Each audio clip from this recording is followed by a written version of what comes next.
Feeling like you're behind in life? You're not alone. In fact, 74% of people feel like they're falling behind at some point in their lives.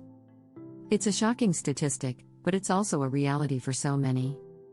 Whether it's relationships, career, or personal growth, the pressure to keep up can be overwhelming. But here's the thing: what if everything you've been told about timing and success is wrong? What if you don't need to be married by 30 or have a perfect career path to feel successful? What if it's possible to feel truly happy and fulfilled, no matter where you are in life? This video is all about breaking free from the comparison trap and understanding that everyone's journey looks different. I'll share powerful, surprising truths, backed by science, that will change how you view love, life, and happiness. Stay tuned for strategies that will help you embrace your unique path and stop feeling like you're falling behind. Let's dive in.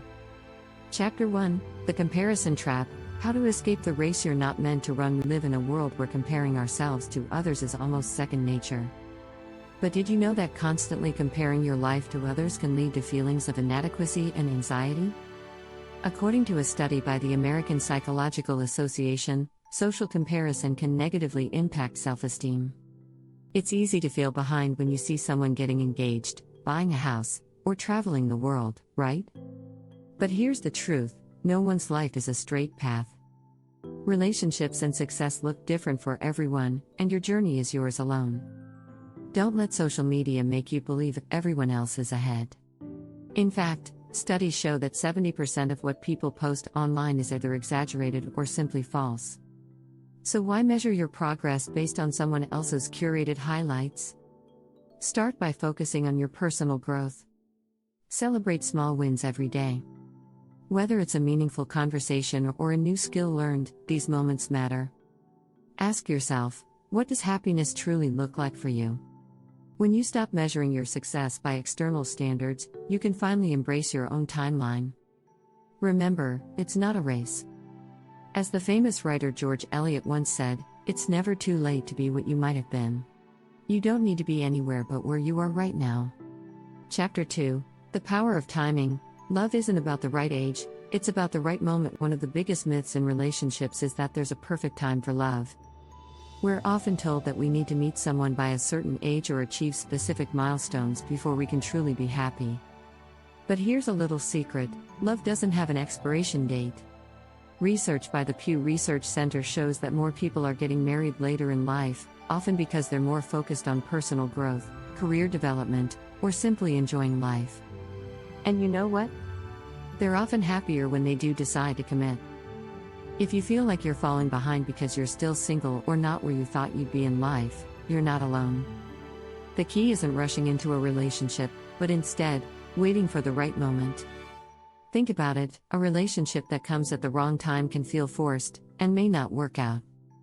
But when you're both emotionally ready, that's when love flourishes. The right moment isn't always obvious at first. Sometimes, it's about being in the right headspace. As philosopher Elanda Button puts it, love is not just about finding someone to live with, it's about finding someone you can grow with.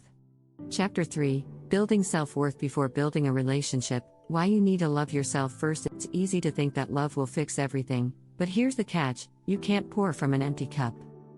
If you're struggling with feelings of being behind or lacking purpose, it might be time to focus on self-love first. Research from the University of Texas found that people who practice self-compassion have better mental health and are more likely to form healthier relationships. This doesn't mean being selfish or self-centered. It's about taking time to recognize your own worth, flaws and all. So how do you build self-worth? Start with daily affirmations. Look at yourself in the mirror and say something kind. It sounds cheesy, but it works. According to Dr. Kristen Neff, a leading researcher in self-compassion, treat yourself like you would treat a good friend. You'd never put a friend down, so why do it to yourself? Another strategy is setting healthy boundaries. When you learn to say no without guilt, you're showing yourself respect. That respect will spill over into your relationships, making them stronger and more fulfilling. Self-worth also involves understanding your values and passions. When you're clear on who you are, you attract people who align with your energy. And guess what? The right person won't complete you, they'll enhance what's already great about you. As Dr. Maya Angelou said, you alone are enough. You have nothing to prove to anybody. Before we continue, don't forget to hit that subscribe button for more life-changing tips and advice. Chapter 4: Stop waiting for life to happen. Take the reins and create your own happiness. Many of us wait for things to magically fall into place. We wait for the perfect partner, the ideal job, or the right moment to feel happy. But waiting around won't bring you happiness, it's something you must create for yourself. Research from the University of Warwick shows that happiness isn't found in external circumstances, but in the way we perceive and react to them. The more proactive we are in creating our own joy, the better we feel. One of the easiest ways to stop waiting is by setting small, actionable goals. Instead of saying, "I'll be happy when I find love," focus on making positive changes in your life right now. Try developing a new hobby, setting a fitness goal, or nurturing a meaningful friendship. These actions give you a sense of accomplishment and fulfillment, whether or not a partner or job shows up immediately. According to a study by the National Institute of Mental Health, engaging in activities that make you feel good boosts your mood and overall satisfaction with life. Don't just wait for life to hand you the perfect circumstances. Create them. Take ownership of your happiness. As the great philosopher Aristotle once said, happiness depends upon ourselves. You're the author of your own story, and no one else can write it for you. Chapter 5: The Silent Struggles. Understanding everyone's journey isn't visible. It's easy to assume that everyone else has it all figured out while you're still struggling to find your path. But what most people don't realize is that many of the challenges others face are hidden beneath the surface. A study by the Mental Health Foundation reveals that 1 in 4 people experience mental health problems, many of which are not visible to the outside world. The truth is, everyone is fighting their own battles, whether it's relationship struggles, family issues, or personal insecurities. When you start to accept that people are rarely ahead or behind, you free yourself from the stress of comparison. Instead of measuring your progress against someone else's visible achievements, focus on your own growth. Whether someone else is in a happy relationship or thriving at work doesn't mean they don't have their own struggles. Remember that life isn't about checking off boxes, it's about navigating the unique path you're on. Another key idea is to embrace empathy. Understanding that everyone is carrying some form of invisible burden can change how you view others and yourself. It can reduce feelings of loneliness and help you develop stronger, more supportive relationships. As the author Brené Brown puts it, you are imperfect, you are wired for struggle, but you are worthy of love and belonging. Chapter 6: From Doubt to Confidence. How shifting your mindset unlocks life's best love stories. Self-doubt can be paralyzing. It makes you question your worth, your relationships, and your future. But the moment you change your mindset from self-doubt to self-belief, you open doors to a whole new world. Research from Stanford University shows that a growth mindset, believing that you can improve through effort, leads to greater success and resilience. When you start thinking you can overcome obstacles and grow, you begin to unlock new possibilities in your life and love. So how do you shift from doubt to confidence? Start by recognizing your strengths and celebrating them. Too often, we focus on what we don't have or what we haven't achieved.